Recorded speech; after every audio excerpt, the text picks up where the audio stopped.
ఇటీవల ఆంధ్రప్రదేశ్లో జరిగినటువంటి వరదలకు లోనైనటువంటి పేద ప్రజానికం దగ్గర నుంచి గొప్పవాడి వరకు కూడా అతి ముఖ్యంగా విజయవాడ పరిసర ప్రాంతాలు, గుంటూరు పరిసర ప్రాంతాల్లో చాలామంది వరద ముంపుకి గురయ్యారు. వాళ్ళ ఇంట్లో ఉన్న సామాన్లు, ఈ యొక్క తినడానికి సంబంధించినటువంటి ప్రతి వస్తువు కూడా పాడైపోయినటువంటి సంఘటన మనందరికీ తెలిసిందే.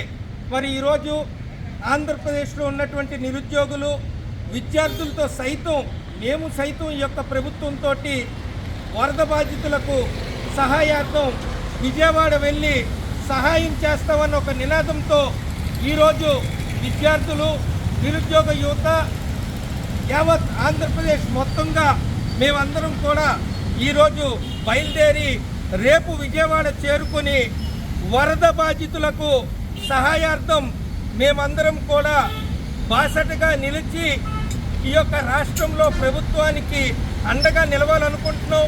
అక్కడ ఉన్నటువంటి వృద్ధులకు దుప్పట్లు, చిన్నారులకు బట్టలు, బూట్లతో సైతం బకెట్లు, మగ్గులు, సబ్బులతో పాటు ఆడవాళ్ళు అతి ముఖ్యంగా శానిటరీ నాప్కిన్స్తో సైతం మేము వారందరికీ దానం చేయడానికి రేపు విజయవాడ బయలుదేరి వెళ్తున్నాం.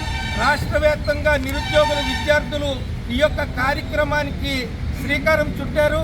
అదేవిధంగా రాష్ట్ర వ్యాప్తంగా ఉన్న ప్రజలందరూ కూడా చెయ్యుతగా వారుకున్నటువంటి సహాయం ఎంతవరకు ఉంటే అంత సహాయం ఈ యొక్క ప్రభుత్వంకి చేస్తూ, అదేవిధంగా వరద బాధితులకు చేసి ఆదుకోవాలని చెప్పి మానవ సేవే మాధవ సేవగా గుర్తించాలని చెప్పి రాష్ట్ర వ్యాప్తంగా నిరుద్యోగ జేఏసీ మరి విద్యార్థి సంఘాలన్నీ కలిపి ఈ యొక్క కార్యక్రమాన్ని తలపెట్టాం.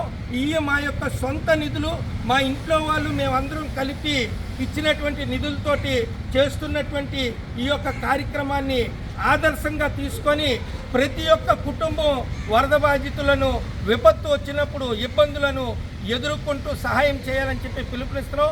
ఏపీ నిరుద్యోగ జేఏసీ రాష్ట్ర అధ్యక్షుడు సమయం హేమంత్ కుమార్. Thank you.